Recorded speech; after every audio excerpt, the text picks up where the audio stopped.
Wala.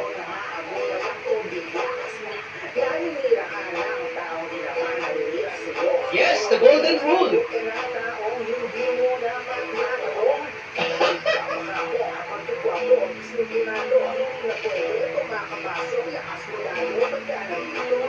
Grabe, shout out. Yo, this lyrics hit right home, you know? Sinabi ko rin yan kanina, right? Di porket guwapo at hindi sintunga. Bakit? Have you heard Abra say? Medyo sintunado ba siya, guys? But, di porket guwapo at hindi sintunado, hindi na pwede sa hip-hop, right?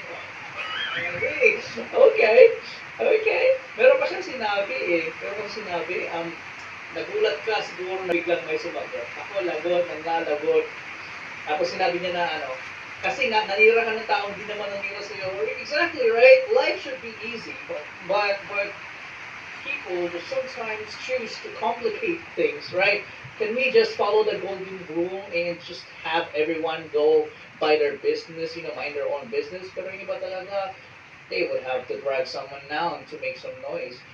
Usual ito sa hip-hop, yeah, I mean, mayroon kasi mga diss na may justice. Ito kasi parang yung diss lang just to diss para magkapansin.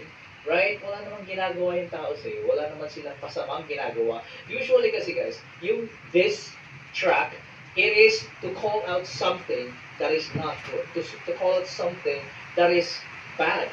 Right? Wala namang pasamang ginagawa, pipa ko. Wala namang pasamang ginagawa, SB19 ah. Ano nangyayari? Wala namang ginagawa masama si East.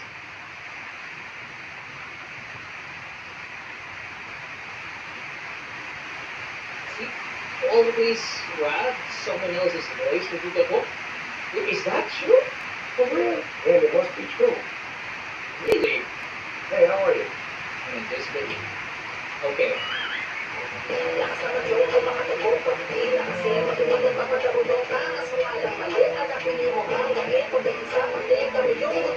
Oh! Pagdating sa pating, kami yung gutom. That speaks volumes, man. This only means that this guy understands the fandom a lot. Pagdating sa pating kami yung gutom. What happened to the Wish Awards, right? What happened? There was a landslide in the voting. Sige, kung gutom yung hip-hop artist, bakit 0%